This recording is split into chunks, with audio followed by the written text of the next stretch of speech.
Тэгэхээр одоо ингээ хилээр машин орж ирээд одоо бараг 6-аас 8 удаа бууд суудаг, тамгын даруулдаг, тэр бичгээ аваад дахиад одоо гарын үсгийг зурулдаг, тэр бичгээ аваад дараагийн одоо гарц дээр очиод бүрдүүлдэг гэдэг ингээ 6-аас 8 удаа буудаг, маш их цаг хугацаа алддаг байсан. Үүнийг цахимжуулах ажлыг бас амжилттай хийж дуусгалаа. Тэгээ энэ хүрээнд өнөөдөр энэ машинууд бол 6-аас 8 удаа бууд суух асуудал бол огт байхгүй болсон.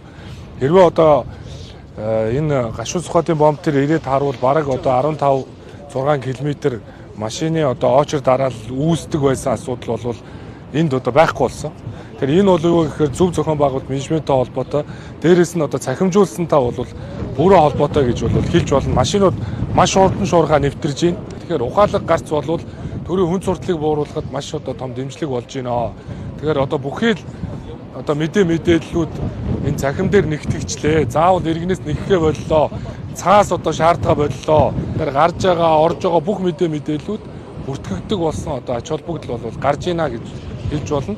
За мөн цагаан хад дээр бас яг энэ цахимжуулах ажил бол амжилттай хийгдсэн. Тэгэхээр адилхан мэдээлэлээс олж чинь хотын гайл дээр та бүхэн очиж ажилласыг харсан. Хотын гайл дээр тэр гайлын байцаагчид хуулиас тавсан одоо эрх олгогчдод байна. Маш олон бичиг баримт шаардаад байна. Цаас шаардаад байна гэдэг журмуудыг шинжилсэн. Ингээд тэр 55 одоо эрх олгогдсон байсан эрхүүдийг нь цуцалсан. Үүнээс улбаатаагаар өнөөдөр тэр хотын гайл дээр очиж ажилласан бол тэр хотын гайл дээр үр дүнд хүрж байгаа ажил бол яг энэ орон нутагт тэр дундаа ганц мод дээр бас адилхан одоо ингээ хэрэгжээд явж байгаа гэдгийг бас хэлье.